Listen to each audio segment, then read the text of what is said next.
Assalamualaikum warahmatullahi wabarakatuh.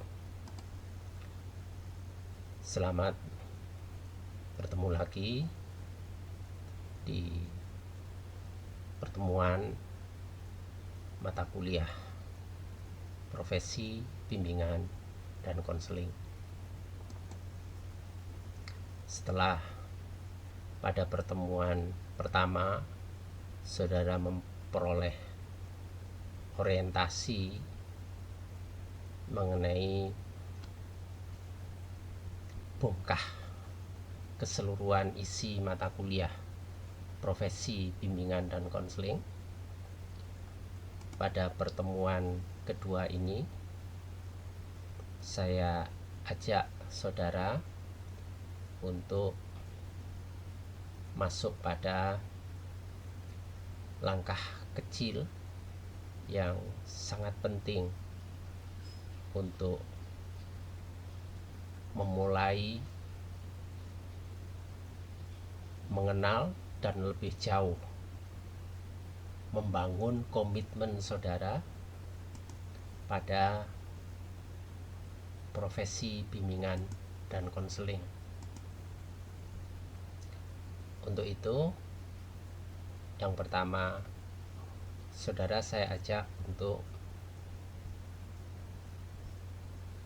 menjawab sejumlah pertanyaan reflektif.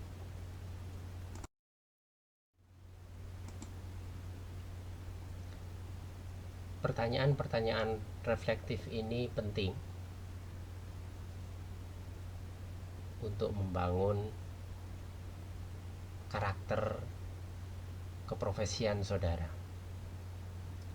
sejak awal.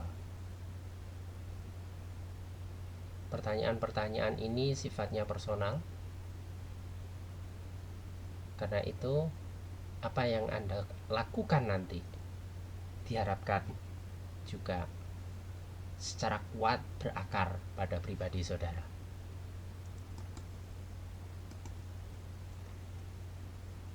Pertanyaan paling awal, apakah jurusan bimbingan dan konseling merupakan pilihan yang sesuai dengan minat saudara?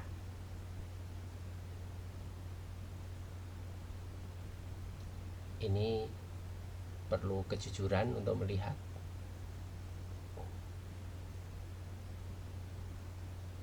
Anda masuk ke jurusan BK itu sebagai minat yang sejati ataukah bukan?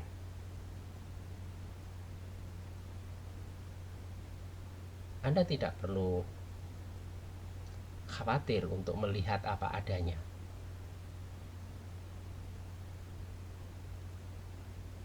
Anda bisa melakukannya semuanya secara terbuka, dan atas dasar itu nanti bisa kami bantu saudara untuk mengambil keputusan lanjut. Karena itu pertanyaan lanjut, jika bukan, jadi maksudnya Anda masuk ke jurusan ini tidak sesuai sesungguhnya dengan motivasi dasar dan minat sejati saudara, apa rencana saudara setelah berada di dalamnya? Kenyataan sekarang saudara sudah kuliah di jurusan BK, tapi dengan langkah awal yang tidak sesuai dengan minat saudara. Apakah ada keinginan yang berlanjut pada rencana-rencana untuk saudara lakukan? Untuk menguji rencana saudara itu merupakan rencana yang tepat dan paling baik atau tidak, ini perlu ditelusuri berdasarkan pengalaman hidup saudara. Oleh karena itu, ceritakanlah perjalanan hidup Anda dari masa kecil sampai saudara menempuh pendidikan di sekolah menengah atas. Ceritakan perjalanan hidup Anda sehingga profesi konselor tidak menjadi minat sejati saudara.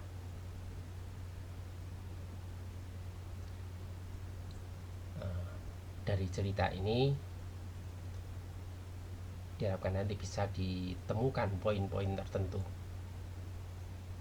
untuk dijadikan dasar pertimbangan bagi langkah Anda berikutnya.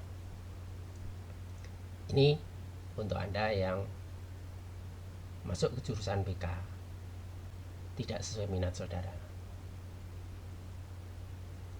Namun bagi saudara yang masuk jurusan ini sesuai dengan minat saudara, tentu jawabannya adalah iya.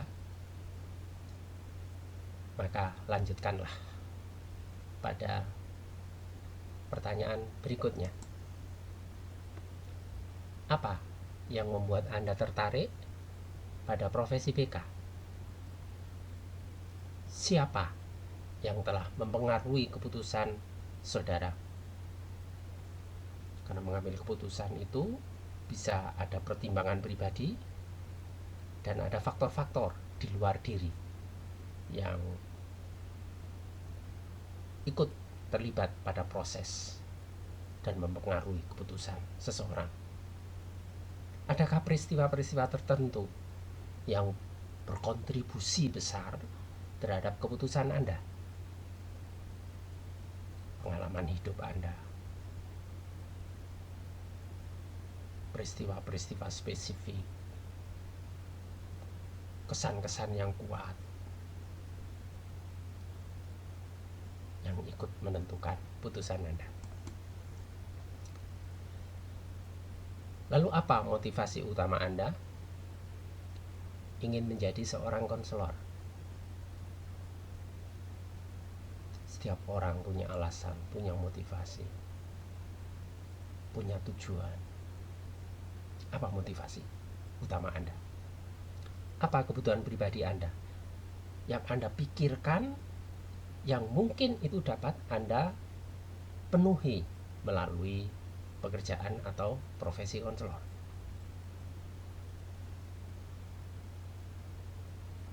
Setiap orang punya kebutuhan-kebutuhan pribadi yang butuh dipenuhi.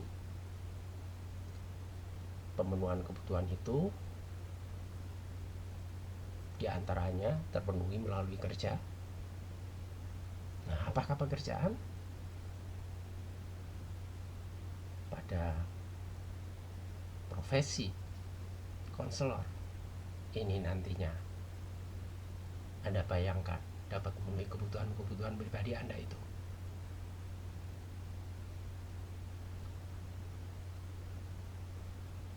Pertanyaan berikutnya yang lebih spesifik terhadap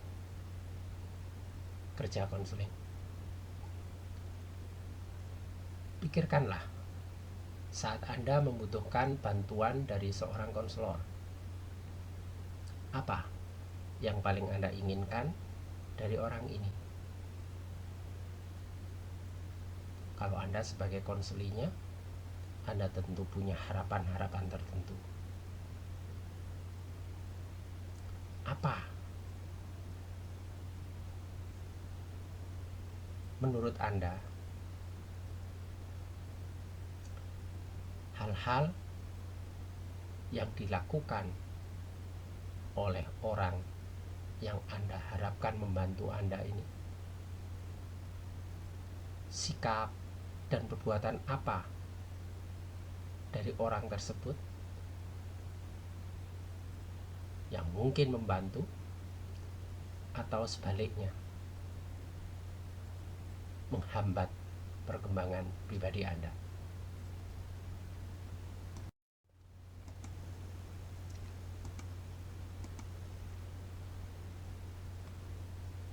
Pertanyaan berikutnya, saat ini seberapa siap Anda dari sudut pandang pribadi Anda? Seberapa siap Anda memasuki profesi konselor? Jika siap, dalam hal apa Anda merasa siap? Dan dalam hal apa Anda merasa tidak siap? Berikutnya, apa yang dapat Anda lakukan untuk menjadikan pendidikan yang sedang saudara tempuh ini menjadi lebih bermakna dan mendapatkan manfaat yang maksimal? Tentu ini nyangkut strategi, pengembangan kebiasaan, gaya hidup tertentu yang perlu dikembangkan. Lebih lanjut, jika Anda lulus program pendidikan S1 dan mau melanjutkan ke jenjang berikutnya atau langsung melamar kerja, di situ ada proses seleksi.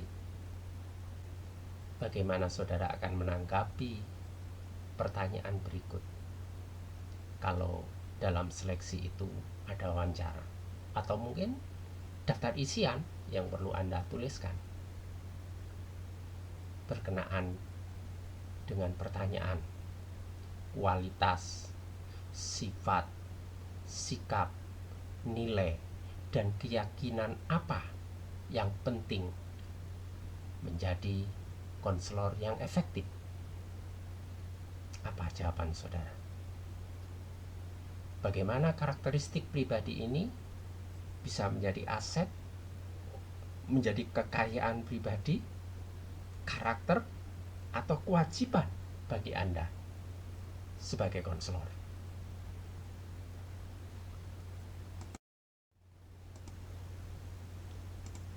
Pertanyaan lanjut. Jika Anda ingin berkarir di profesi konselor, jenis aktivitas apa yang menarik bagi Anda?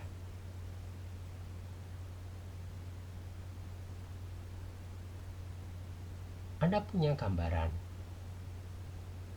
awal mengenai aktivitas seorang konselor. Menariknya itu di mana?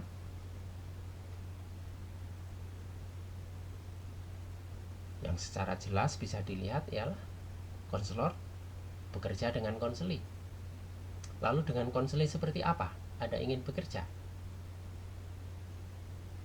Jenis layanan apa yang Anda harapkan akan memberi Anda makna dan kepuasan terbesar? Bekerja itu terkait dengan kepuasan kerja. Sifat, karakteristik,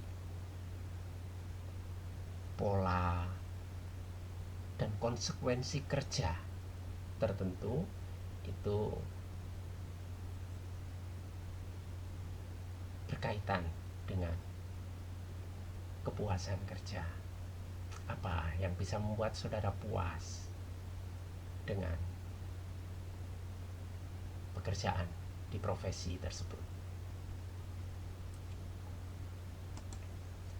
Berikutnya,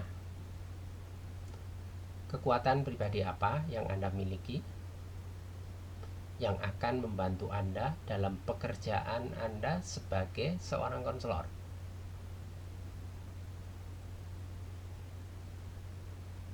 Anda periksa itu dalam diri saudara.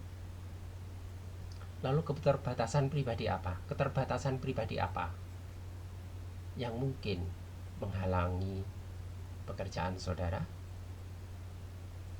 Dan apa yang dapat saudara lakukan untuk mengelola keterbatasan itu? Bagaimana Anda meningkatkan kekurangan diri sehingga yang semula menjadi hambatan itu dapat Anda minimalkan, atau bisa jadi diubah menjadi satu kekuatan.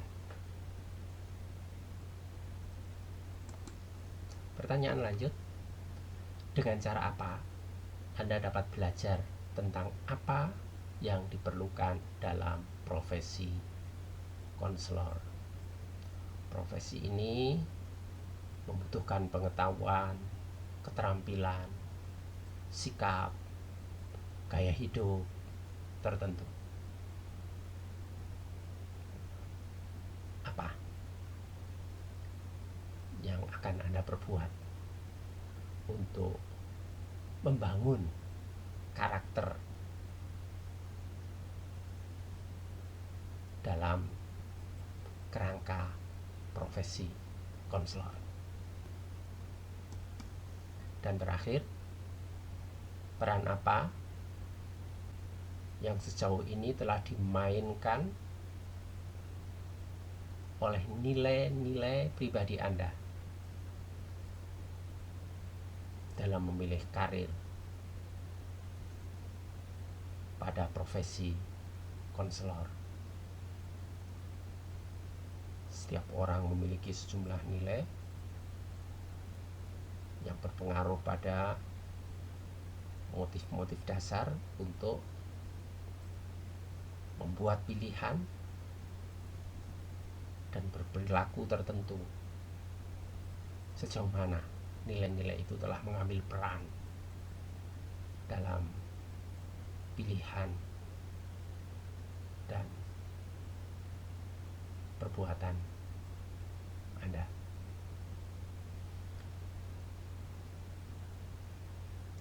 Ini 11 pertanyaan reflektif yang memerlukan jawaban dengan menengok ke dalam batin saudara. Jangan melihat pada literatur, tapi secara murni saudara melihat ke dalam diri saudara. Dan apa yang terungkap itu tuliskan apa adanya. Tidak ada hal yang salah atau benar pada jawaban ini, tapi apa yang bisa dilihat itu penting untuk dijadikan pijakan dan pertimbangan bagi langkah-langkah saudara berikutnya.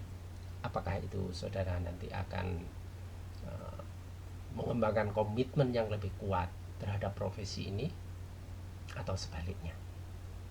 Itu tidak mengapa.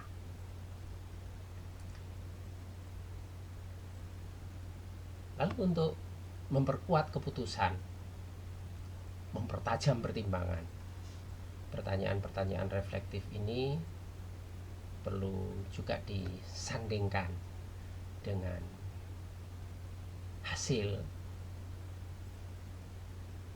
tinjauan yang lainnya. Keseluruhannya nanti akan diolah sebagai satu pelajaran yang bermakna.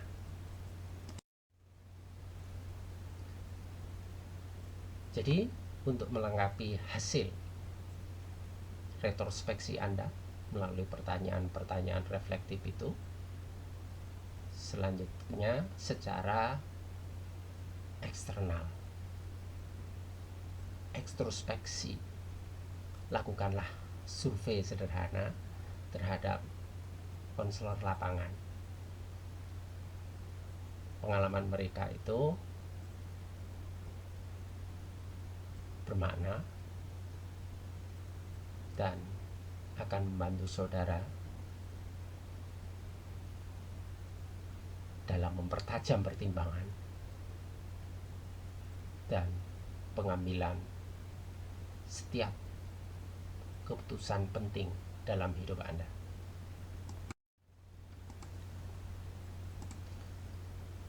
Untuk itu, lakukanlah wawancara mendalam terhadap seorang konselor yang mudah tentu, yang sudah Anda kenal. Mungkin itu konselor saudara waktu di SMP atau di SMA,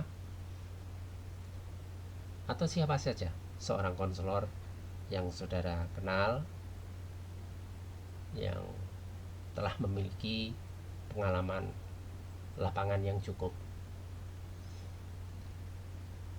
Kepada beliau, ajukanlah pertanyaan terkait dengan pengalaman mereka bekerja sebagai konselor. Anda bisa mengajukan sejumlah pertanyaan yang menurut Anda penting untuk Anda ketahui. Tapi di antara pertanyaan-pertanyaan itu yang tidak boleh saudara lewatkan ialah pertanyaan mengenai apa motivasi utama mereka menjadi konselor.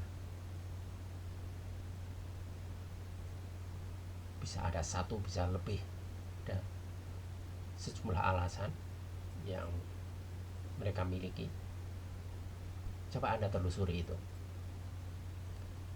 Lalu perasaan, pikiran, dan harapan apa ketika beliau itu diterima bekerja.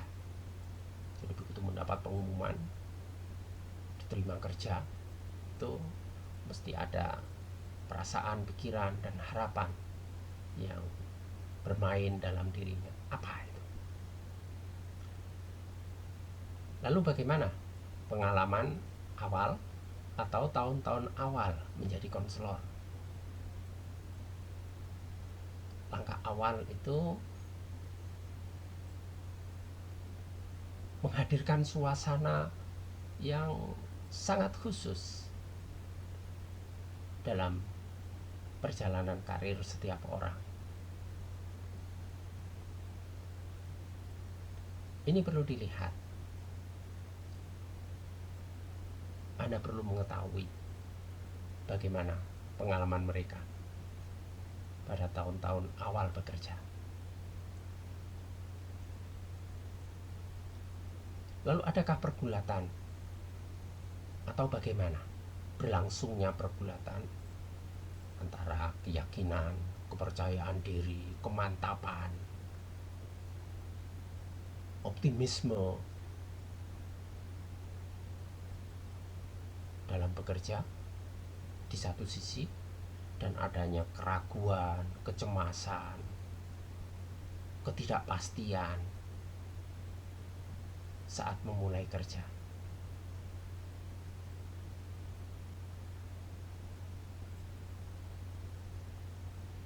Beberapa orang itu bisa punya perasaan yang sangat dalam ketika mulai bekerja.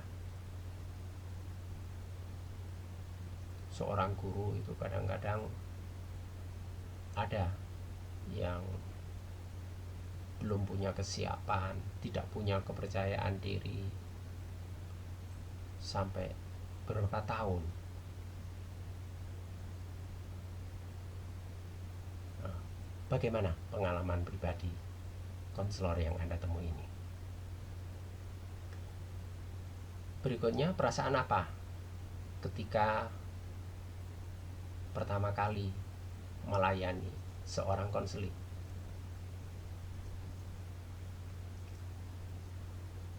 Kalau pertama itu pertanyaan secara umum terkait dengan tugas-tugas sebagai seorang konselor atau guru BK.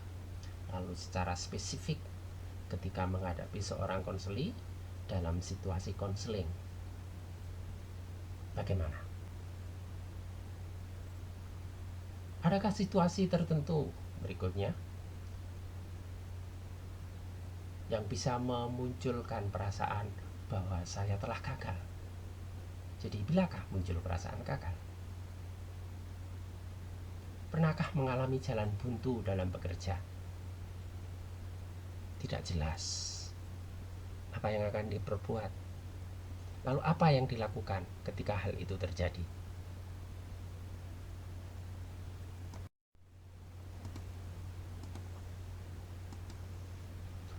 Pertanyaan menarik yang perlu saudara ajukan ialah, pada perjalanan lanjut sebagai seorang konselor, pernahkah muncul pikiran untuk menjadi seorang konselor?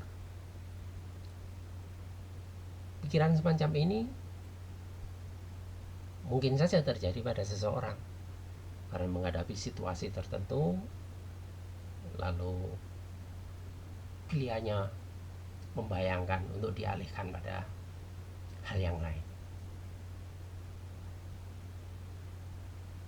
Ada orang yang kemudian bisa saja memutuskan untuk berhenti, tapi ada juga yang tetap bertahan dengan mencari sisi-sisi lain yang bisa membuatnya bertahan. Nah, silakan itu Anda telusuri. Karena itu menjadi pertanyaan penting berikutnya ialah berdasarkan pengalaman mereka itu, apa yang membuat beliau bertahan menjadi konselor? Ini tentu sifatnya umum pertanyaan ini, baik yang pernah muncul pikiran-pikiran untuk berhenti atau yang dalam perjalanan karirnya itu tetap komitmen, tetap semangat, tetap ingin berkembang dalam profesi ini.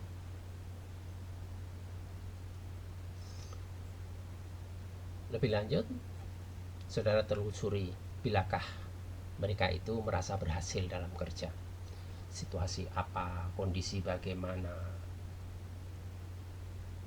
yang menumbuhkan perasaan kepuasan dan berhasil dalam kerja. Pengalaman apa yang paling menarik? Ada sejumlah pengalaman. Lalu pengalaman apa yang paling menarik? Yang paling menantang? Atau bahkan sebaliknya, paling membosankan? Paling menyusahkan dalam bekerja? Lalu sejauh mana kepuasan beliau itu sebagai konselor sampai dengan saat ini? Saudara singkat hal ini.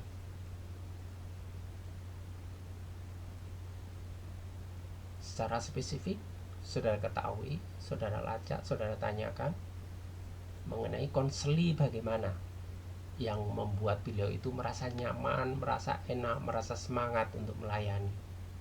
Dan sebaliknya, konseli bagaimana yang membuat beliau itu kurang cocok, merasa kurang bisa kerjasama, merasa kurang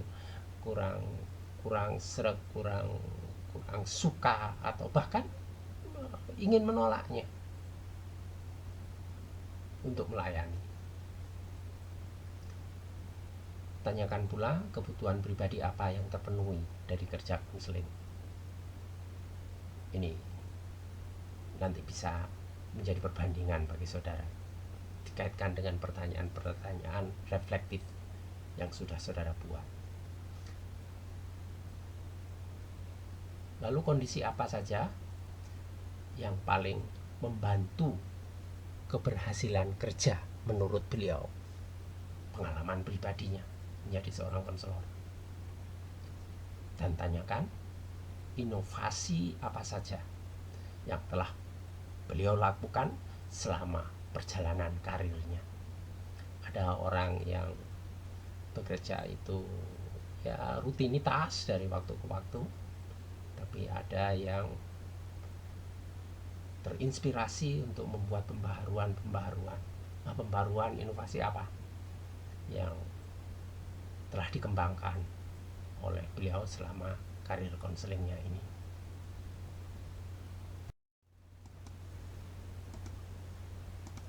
Lebih lanjut, Anda perlu menanyakan apa yang beliau lakukan ketika kasus yang dihadapi itu bersentuhan dengan masalah etik. Jadi situasinya itu membawa pada wilayah yang di situ ada batasan-batasan yang tidak boleh dilampaui karena melanggar kode etik.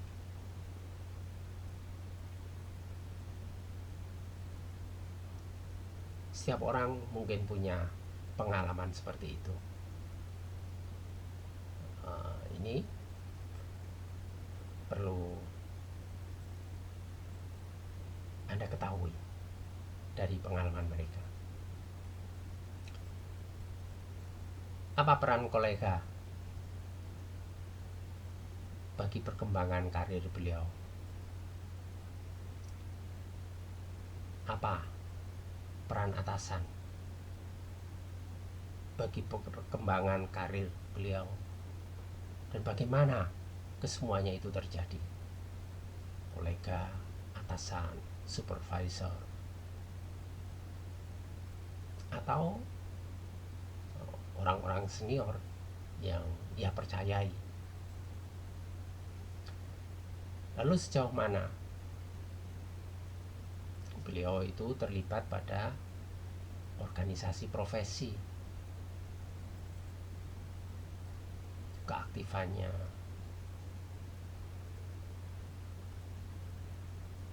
keterlibatannya, statusnya mungkin pada organisasi profesi. Lalu apa kontribusinya organisasi profesi itu bagi perkembangan karir beliau? Saudara tanyakan.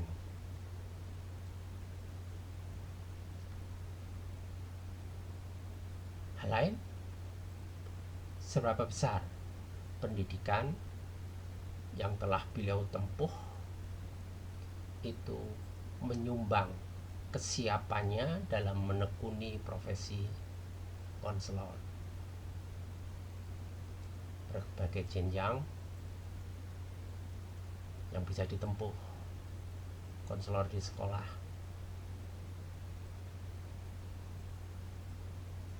bagaimana sumbangan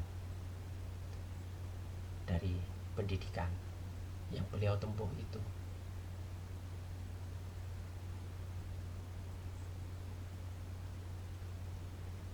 Lebih lanjut, saudara tanyakan bagaimana interaksi dengan, sekaligus bagaimana kontribusi dari pengemban profesi sejenis. Profesi sejenis ini maksudnya adalah profesi helping, bantuan layanan kemanusiaan, bantuan psikologis yang dikategorikan sebagai profesi helping. Psikiater, psikolog, pekerja sosial,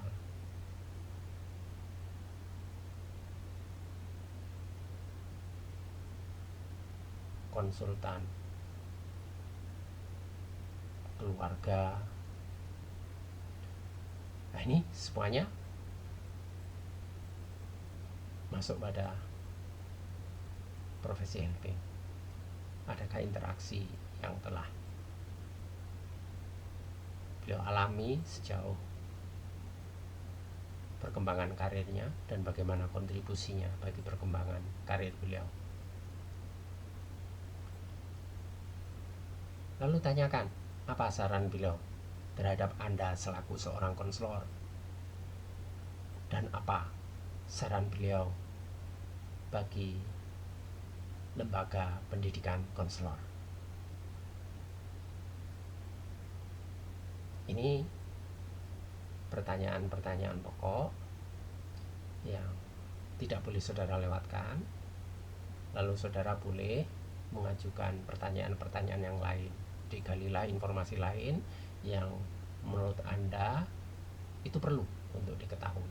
Jadi berdasarkan pertanyaan-pertanyaan dasar ini mungkin saja menimbulkan inspirasi bagi munculnya pertanyaan-pertanyaan baru bagi Anda. Yang penting untuk Anda ketahui, silakan aja, itu bebas.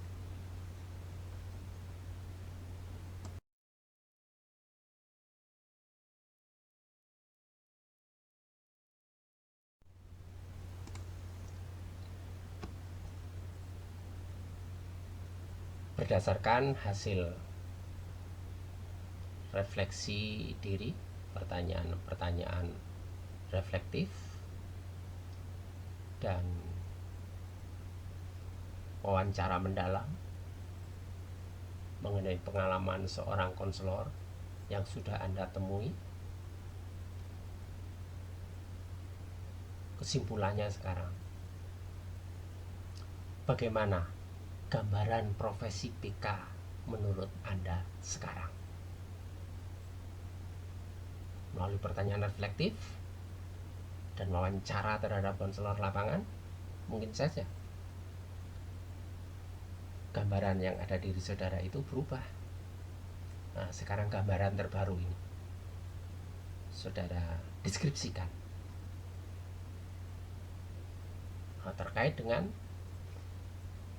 gambaran baru Anda mengenai profesi PK ini, bagaimana Anda akan memposisikan diri terhadap profesi ini, dimulai dari situasi Anda, kondisi Anda, status Anda saat ini sebagai mahasiswa jurusan PK, dan selanjutnya nanti akan seperti apa.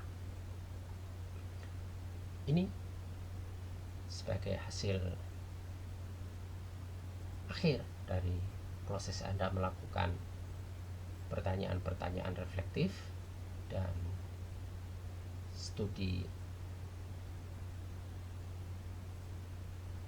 luar, survei,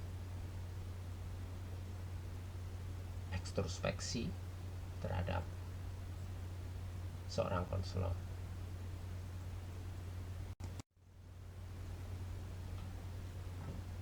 Itulah yang menjadi inti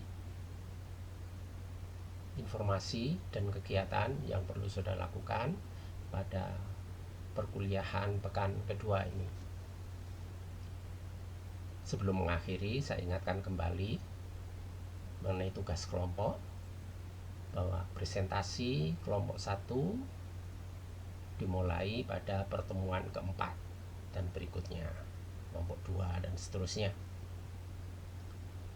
Sekalipun pada pertemuan keempat itu yang presentasi adalah kelompok 1, namun semua kelompok wajib mengumpulkan tugas kelompok ini dalam bentuk Word, jadi bahan diskusi dalam bentuk Word itu pada pekan keempat ini. Kalau untuk PPT-nya nanti bisa dipersiapkan dan dikumpulkan menjelang tugas saudara untuk presentasi. Demikian yang perlu diingat. Karena itu silakan saudara mengatur, mengelola kerja kelompok ini sehingga tidak ada yang terlambat untuk mengumpulkan tugas kelompok pada pekan keempat. Terima kasih. Assalamualaikum warahmatullahi wabarakatuh.